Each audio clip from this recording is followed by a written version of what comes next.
Hello, नमस्कार, जय हिंद। प्यारे बच्चों, आज की इस वीडियो में मैं आपके लिए लेके आया हूँ कक्षा 8 विज्ञान विषय और अध्याय इसमें 14 है विद्युत धारा के रासायनिक प्रभाव। तो इससे पहले मैं आधा लेसन ये पहले समझा चुका हूँ। ये इस लेसन की दूसरी वीडियो है। यदि आपने पहली वीडियो नहीं देखी तो आप इसी चैनल पे देख सकते हो। तो आज मैं कराऊंगा विद्युत धारा के रासायनिक प्रभाव करवाऊंगा इस वीडियो में। तो सभी बच्चे इसको अंत तक देखेंगे, ध्यान से समझेंगे। तो आगे करते हैं, जैसे हम करेंगे विद्युत धारा के रासायनिक प्रभाव। विद्युत धारा के रासायनिक प्रभाव का मतलब है कि जब विद्युत धारा को किसी चालक में से, विलयन में से प्रभावित किया जाता है तो उसमें कुछ रासायनिक परिवर्तन होते हैं। ठीक है, तो उसे विद्युत धारा का रासायनिक प्रभाव कहते हैं। जब विद्युत धारा किसी चालक विलयन से प्रभावित होती है तो कुछ रासायनिक परिवर्तन होते हैं। तो क्या रासायनिक परिवर्तन होते हैं, देखिए। इसके लिए हम क्या कर सकते हैं, तो इसके लिए हम क्या करेंगे, जैसे जल में जब भी, जैसे जल से विद्युत धारा प्रभावित करनी है, हमने जल से विद्युत धारा को प्रभावित करना, तो जल में से विद्युत धारा को गुजारेंगे, बिजली को गुजारेंगे। तो उसको कैसे करेंगे, ये देखिए। ये दो छड़ें हैं, जो कार्बन की छड़ है, जैसे कार्बन की छड़ क्या होती है, ये सेल के अंदर जब सेल को तोड़ देते हैं हम, तो उसके अंदर से एक छड़ निकलती है ब्लैक, यानी काले रंग की, तो उसे कार्बन की छड़ कहते हैं। तो दो सेल में से हमने ये छड़ें निकाली हैं, एक छड़ ये, दूसरी ये, और इसके ऊपर ये धातु की टोपी लगी हुई है। तो इसको तांबे की तार के साथ जोड़ दिया हमने, और यहाँ पे हमने एक बैटरी लगा दी। बैटरी के दो सिरे होते हैं, एक धन टर्मिनल होता है, ठीक है, ये वाला, और एक होता है ऋण टर्मिनल, यानी माइनस लिखा होता है। जहाँ पे जो सेल होता है उसके ऊपर एक जमा का चिन्ह होता है, एक माइनस का चिन्ह होता है। तो यहाँ जमा का चिन्ह हमने बैटरी के इस टर्मिनल के साथ जोड़ देते हैं, और दूसरे इलेक्ट्रोड जो दूसरा है कार्बन की छड़, ठीक है, तो उसके साथ हम बैटरी का दूसरा सिरा जोड़ देते हैं, और इनके को जल इनमें भर देते हैं। क्या भर दिया, इसमें जल भर दिया है। तो जल को भर के और उनमें से विद्युत धारा गुजारते हैं। तो हम क्या देखते हैं, जो हम यहाँ पे जो इलेक्ट्रोड हैं, ये कार्बन की छड़ें हैं, जो इनके पास हमें पानी के बुलबुले यहाँ पे और पानी में हमें बुलबुले दिखाई देते हैं, यहाँ पर भी। तो इस तरह से हम देखते हैं कि पानी में कोई रासायनिक अभिक्रिया हो रही है। तो इसमें ये सभी कुछ लिखा हुआ है कि हमने कांच का गिलास लिया, उसमें एक प्याला पानी का भरा, जल को अधिक चालक बनाने के लिए हमने क्या किया, उसमें साधारण नमक या नींबू का रस डाल देना है। अब विलयन में इलेक्ट्रोड जो कार्बन की छड़ें मैंने अभी दिखाई थी आपको, वो डुबो दी, और कार्बन की छड़ों की धातु की टोपियां हैं वो नहीं डूबनी चाहिए, वो जल से बाहर रहनी चाहिए, और 3-4 मिनट प्रतीक्षा करनी है। तो इलेक्ट्रोडों को ध्यानपूर्वक देखेंगे तो आप इलेक्ट्रोडों के समीप किसी गैस के बुलबुले देख सकते हो। तो विलयन में हो रहे परिवर्तन को हम रासायनिक परिवर्तन कह सकते हैं।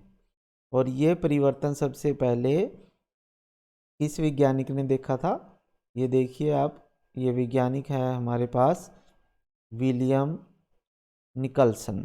विलियम निकलसन ने 1800 में, ये ब्रिटिश वैज्ञानिक था, उसने कहा कि जब इलेक्ट्रोड जल में डूबे हों तो उनके द्वारा विलयन से विद्युत धारा प्रवाहित की जाए तो ऑक्सीजन और हाइड्रोजन गैस के बुलबुले उत्पन्न होते हैं।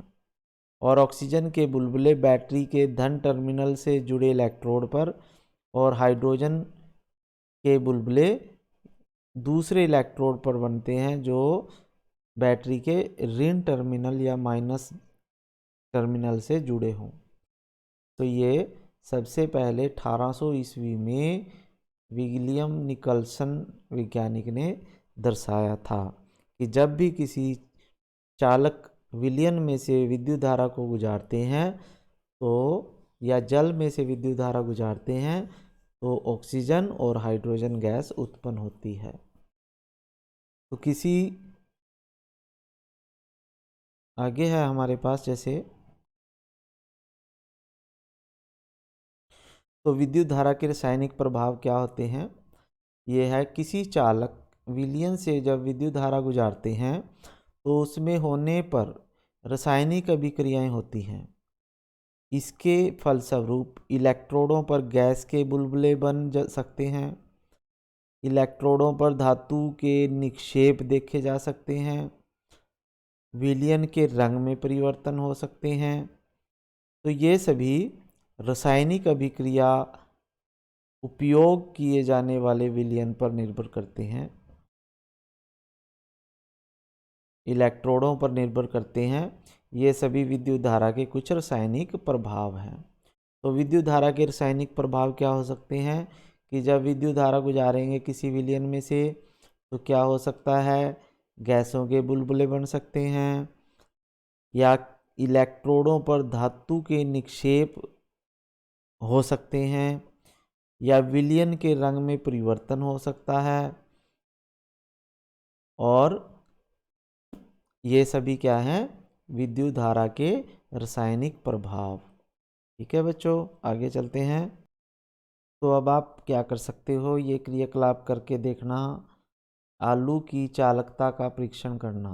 आलू की चालकता का परीक्षण करना। तो उसके लिए क्या करोगे, एक आलू लेंगे, जैसे ये इसमें चित्र में दिया गया है, आलू काट के उसमें क्या किया, जैसे ये बैटरी है, बैटरी के दो सिरे हैं, एक जमा का है एक माइनस का है। तो बैटरी के जमा के सिरे के साथ आपने एक तार लगानी है और आलू के अंदर ऐसे डाल देनी है, इसको आलू के अंदर डालनी है। और ऐसे ही बैटरी के माइनस वाले सिरे के साथ दूसरी तार लगा के उसको भी आलू के अंदर गाड़ देना है। तो आप देखेंगे कि जो तार, अब इसको 10-15 मिनट के लिए ऐसे ही छोड़ देंगे, इसमें से विद्युत धारा प्रवाहित होगी। तो जब 10-15 मिनट हो जाएंगे तो हम देखेंगे जो तार बैटरी के जमा वाले सिरे के साथ जोड़ी गई है वहाँ पर नीले हरे रंग का एक दाग बन जाता है। ये करके देखना तो आपको पता लगेगा।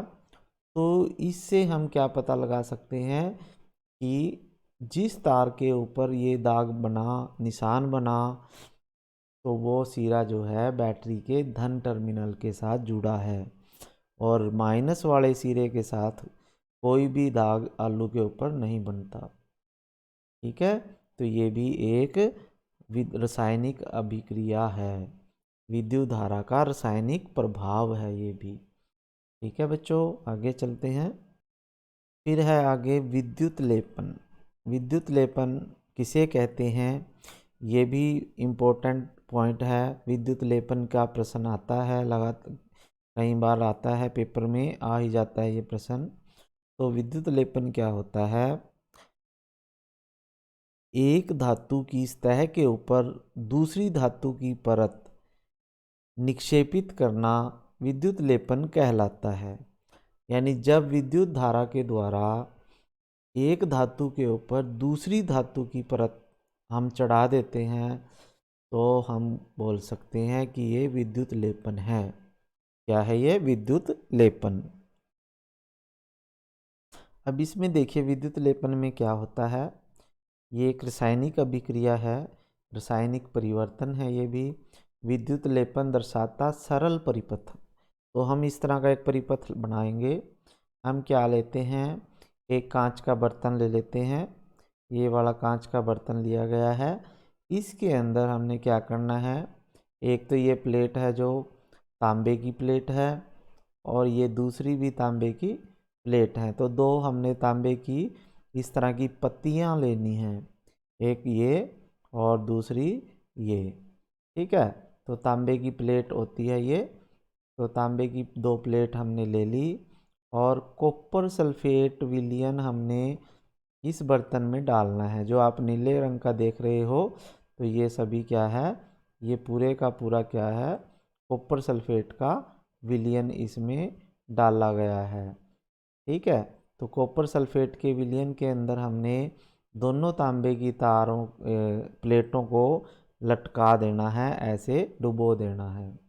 और इसमें एक जो ये तांबे की तार है, इसको हमने कहाँ जोड़ा, तार के द्वारा बैटरी के धन टर्मिनल से जोड़ दिया। ठीक है, सेल या बैटरी के धन टर्मिनल से जोड़ेंगे, और दूसरी जो तांबे की प्लेट है उसको हमने बैटरी के माइनस वाले टर्मिनल से जोड़ देना है। तो हम देखेंगे कुछ समय के बाद जब इनमें से विद्युत धारा गुजरेगी तो क्या होगा, एक तांबे की प्लेट से जो तांबा है वो विलयन में जाएगा, और विलयन के रास्ते वो दूसरी प्लेट के ऊपर आ जाता है। ठीक है, यानी एक तांबे की प्लेट जो है वो कम होती जाएगी और दूसरे तांबे की प्लेट मोटी होती जाएगी। तो इस प्रकार हम देखते हैं कि एक तांबे की प्लेट से तांबा हटके दूसरी तांबे की प्लेट के ऊपर जम जाता है। तो ये विद्युत धारा का रासायनिक प्रभाव है, और इसी को हम विद्युत लेपन कहते हैं। तो इस प्रकार से हमें जिस भी धातु के ऊपर तांबे की प्लेट जिस भी धातु के ऊपर हमने कोई परत चढ़ानी होती है उसको हम बैटरी के एक टर्मिनल से जोड़ देते हैं, और जिसकी परत चढ़ानी है उसको हम बैटरी के दूसरे टर्मिनल से जोड़ देते हैं। ठीक है बच्चों, तो आगे देखते हैं। तो इसमें क्या होता है देखिए, जब कॉपर सल्फेट विलयन में से विद्युत धारा प्रवाहित की जाती है तो कॉपर जो सल्फेट जो है वो कॉपर और सल्फेट में टूट जाता है। यानी जो कॉपर सल्फेट का विलयन हमने नीला विलयन डाला था, तो वो क्या होगा, कॉपर सल्फेट जो है कॉपर और सल्फेट से मिलकर बना होता है, तो वो कॉपर में और सल्फेट में टूट जाता है। तो जो कॉपर है वो बैटरी के ऋण टर्मिनल से संयोजित इलेक्ट्रॉन की ओर आकर्षित होता है, यानी और उस पर निक्षेपित हो जाता है। लेकिन विलयन से कॉपर के क्षय की पूर्ति कैसे होती है, जो इलेक्ट्रोड दूसरे इलेक्ट्रोड से जो तांबे की प्लेट से बना है और समान मात्रा का कॉपर विलयन में घुल जाता है।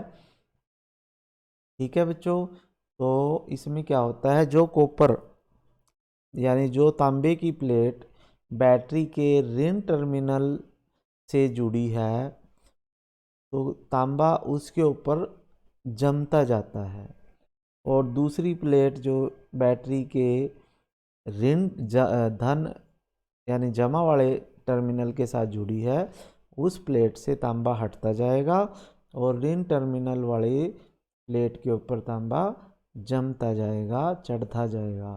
तो इस प्रकार से यह क्रिया चलती रहती है। इसे हम क्या बोलते हैं, विद्युत लेपन क्रिया बोलते हैं। इसे क्या बोलते हैं, विद्युत लेपन। तो विद्युत लेपन की परिभाषा आप इस प्रकार से लिखोगे, विद्युत लेपन प्रक्रिया में एक इलेक्ट्रोड से कॉपर दूसरे इलेक्ट्रोड को स्थानांतरित होता है। यानी विद्युत लेपन में क्या होगा, एक इलेक्ट्रोड से तांबा दूसरे इलेक्ट्रोड पे जमा होता जाता है। जैसे आप ये चित्र देख रहे हो, तो इन चित्रों में आप क्या देख रहे हो, ये जो भी चमकीली वस्तुएं हैं इनके ऊपर, तो ये देखिए इस पे जो भी जैसे आपको चमक वाली चीज़ें जो दिखाई दे रही हैं, इनमें क्या है, हमने लोहे के ऊपर दूसरी धातु की परत ये चढ़ाई हुई है, ये विद्युत लेपन के द्वारा ही होता है। तो विद्युत लेपन क्या होता है? विद्युत द्वारा किसी पदार्थ पर किसी वांछित धातु की परत निक्षेपित या चढ़ाने की प्रक्रिया को विद्युत लेपन कहते हैं। यह विद्युत धारा का रासायनिक प्रभाव का एक सर्वाधिक सामान्य उपयोग है।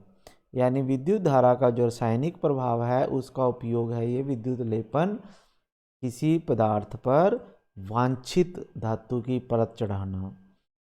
तो विद्युत लेपन उपयोगी प्रक्रम है।